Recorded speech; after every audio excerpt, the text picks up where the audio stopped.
नेहरू जी से लेकर के राजीव गांधी तक कांग्रेस के प्रधानमंत्रियों ने आरक्षण का घोर विरोध किया है।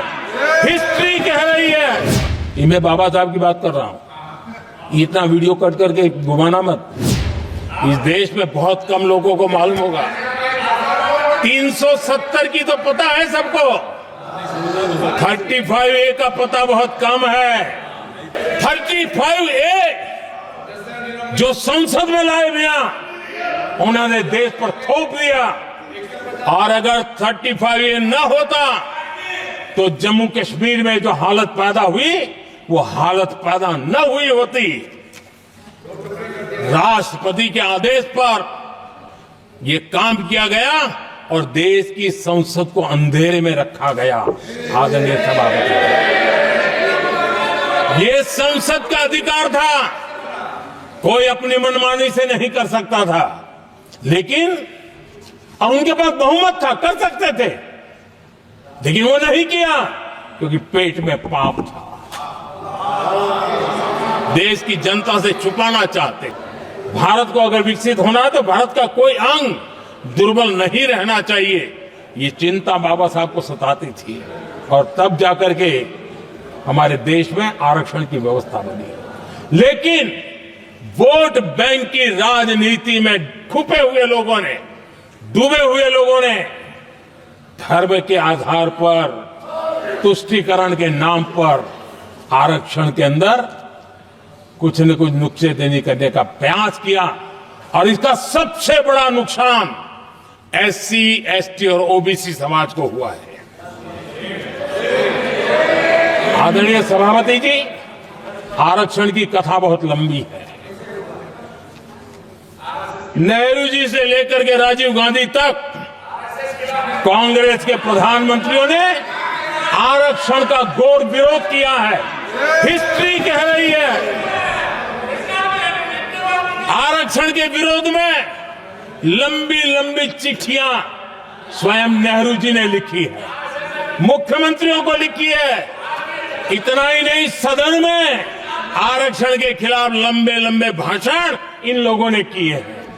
बाबा साहब आंबेडकर समता के लिए और भारत में संतुलित विकास के लिए आरक्षण के लेकर के आए। उन्होंने उसके खिलाफ भी झंडा ऊंचा किया हुआ था। दशकों तक मंडल कमीशन के रिपोर्ट को डिब्बे में डाल दिया था। जब कांग्रेस को देश ने हटाया, जब कांग्रेस गई, तब जाकर के OBC को आरक्षण मिला। तब तक OBC को आरक्षण नहीं मिला। ये कांग्रेस का पाप है। अगर उस समय मिला होता तो आज देश के अनेक पदों पर OBC समाज के लोग भी देश की सेवा करते, लेकिन नहीं करने दिया, नहीं होने दिया। ये पाप इन्होंने किया था। बाबा साहब ने कहा था, धार्मिक आधार पर बने। ये मैं बाबा साहब की बात कर रहा हूं। इतना वीडियो कट करके घुमाना मत। आदरणीय सभापति जी, बाबा साहब ने कहा था, धार्मिक आधार पर बने पर्सनल लॉ को खत्म करने की बाबा साहब ने जोरदार वकालत की थी। उस समय के सदस्य KM मुंशी जी ने कहा था, समान नागरिक संहिता को राष्ट्र की एकता और आधुनिकता के लिए अनिवार्य बताया था। कमा मुंशी जी। सुप्रीम कोर्ट ने भी कई बार कहा है कि देश में यूनिफॉर्म सिविल कोड जल्द से जल्द लाना चाहिए। सरकारों को आदेश दिए हैं सुप्रीम कोर्ट ने, और उसी संविधान की भावना को ध्यान में रखते हुए, संविधान निर्माताओं की भावनाओं को ध्यान में रखते हुए हम पूरी ताकत से लगे हुए हैं सेक्युलर सिविल कोड की। और आज कांग्रेस के लोग संविधान निर्माताओं की भावना का भी, सुप्रीम कोर्ट की भावना का भी अनादर कर रहे हैं। क्योंकि उनकी राजनीति को सूट नहीं करता है। उनके लिए संविधान वो पवित्र ग्रंथ नहीं है, उनके लिए एक हथियार है राजनीति का। खेल खेलने का हथियार बना दिया, लोगों को डराने के लिए संविधान को हथियार बनाया जाता है। आदरणीय सभापति जी, और ये कांग्रेस पार्टी, उनको तो संविधान शब्द भी उनके मुंह में शोभा नहीं देता है। इसलिए जो अपनी पार्टी के संविधान को नहीं मानते हैं,